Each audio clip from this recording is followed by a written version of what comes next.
the haunted doll. In the quaint town of Willow Creek, nestled among towering pine trees and whispering winds, the Johnson family inherited an antique doll from a distant relative, Aunt Matilda. The doll, with porcelain skin and piercing blue eyes, seemed innocent enough at first glance. However, as the days passed, strange occurrences began to unfold. It started with subtle disturbances, misplaced objects, eerie whispers in the dead of night. Mrs. Johnson brushed them off as figments of her imagination, attributing them to the stress of moving into their new home. But soon, the disturbances escalated. One chilly autumn evening, as the family gathered for dinner, they heard faint giggling emanating from the doll's room. Mr. Johnson exchanged puzzled glances with his wife and children, but none of them dared to investigate. The laughter persisted, growing louder and more unsettling with each passing moment. Against her better judgment, Mrs. Johnson tiptoed towards the doll's room, heart pounding in her chest. The door creaked open, revealing the antique doll sitting atop its shelf, its glassy eyes fixated on her. The laughter ceased abruptly, replaced by an eerie silence that sent shivers down her spine. Terrified but determined to unravel the mystery, Mrs. Johnson reached out to touch the doll. As her fingers grazed its porcelain cheek, she recoiled in horror. The doll's eyes began to glow with an otherworldly intensity, casting an ominous red hue across the room. With trembling hands, Mrs.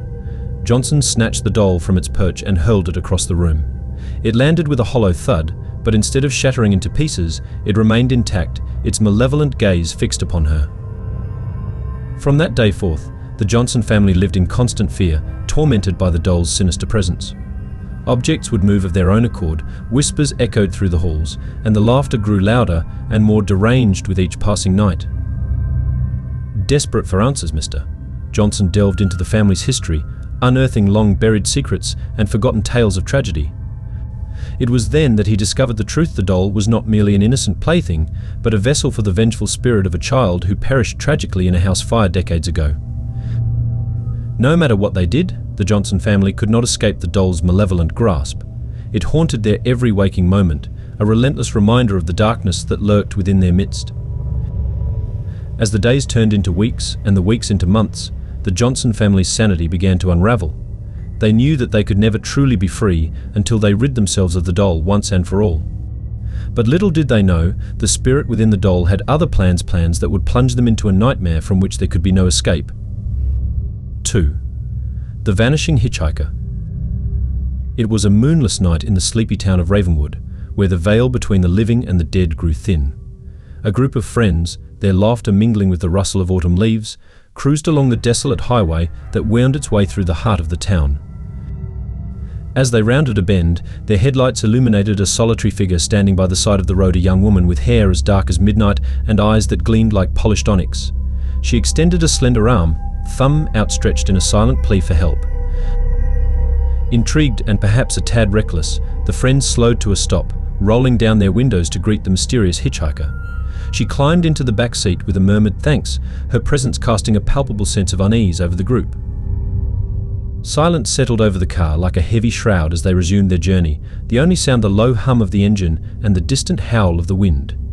The hitchhiker remained silent, her gaze fixed on the road ahead, as if lost in thought. After what felt like an eternity, they reached the address. The hitchhiker had provided a dilapidated mansion shrouded in shadows, its windows boarded up and its doors sealed shut. The friends exchanged puzzled glances, their curiosity piqued by the eerie atmosphere that surrounded them. Turning to bid the hitchhiker farewell, they were met with a sight that chilled them to the core. The back seat was empty, save for a faint imprint in the fabric where she had been sitting just moments before.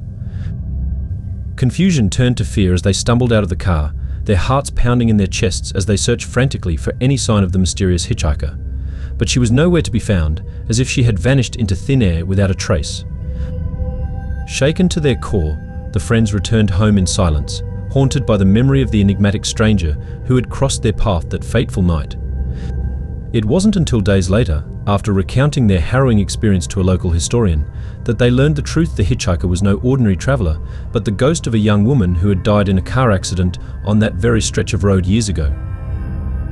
Since then, countless drivers had reported picking up her ghostly apparition, only for her to vanish without a trace upon arrival. The legend of the vanishing hitchhiker lived on, a chilling reminder of the thin line that separates the living from the dead. 3. The basement well. Hidden beneath the floorboards of a decrepit Victorian mansion in the heart of Shadowbrook lies a secret that has long been buried, a well, its depths shrouded in darkness, its waters tainted with the blood of the innocent. The mansion, with its weathered facade and ivy-clad walls, had stood empty for decades, a silent sentinel guarding the secrets of its past. But when the Peterson family moved in, unaware of the horrors that lay hidden beneath their feet, they unwittingly unleashed a force beyond their wildest nightmares. It started innocently enough with the discovery of a trapdoor hidden beneath a threadbare rug in the basement. Intrigued by the mystery that lay beyond, Mr.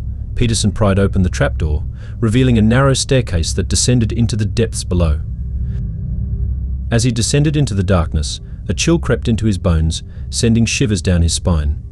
The air grew thick with the scent of decay, and strange noises echoed through the darkness, as if whispering long-forgotten secrets to anyone who dared to listen. At the bottom of the staircase, Mr. Peterson found himself standing before a gaping moor well, its walls slick with moisture, its waters black as pitch. Something stirred within the depths, a faint whisper that sent a cold shiver down his spine. Ignoring the voice that beckoned from the darkness, Mr. Peterson reached out to touch the stone walls of the well, only to recoil in horror. The walls were slick with blood, the echoes of past atrocities ringing in his ears. Fearing for his sanity, Mr. Peterson scrambled back up the stairs, sealing the trapdoor shut behind him in a desperate attempt to block out the horrors that lay hidden beneath their home. But try as he might, he could not erase the memory of what he had seen. The well, with its waters tainted with the blood of the innocent, a grim reminder of the darkness that lurked within their midst. As the days turned into weeks and the weeks into months, the Peterson family found themselves consumed by a sense of dread that refused to dissipate. Strange occurrences plagued their every waking moment. Objects moved of their own accord, whispers echoed through the halls, and the shadows seemed to come alive with a malevolent presence that lurked just beyond the edge of sight. Desperate for answers, Mrs. Peterson delved into the history of the mansion, unearthing long-buried secrets and forgotten tales of tragedy. It was then that she discovered the truth. The well was not merely a relic of a bygone era, but a portal to a realm of darkness that lay beyond the veil of reality. No matter what they did, the Peterson family could not escape the horrors that lurked within their home. They knew that they could never truly be free until they confronted the darkness head-on, but little did they know, the darkness had already begun to consume them from within.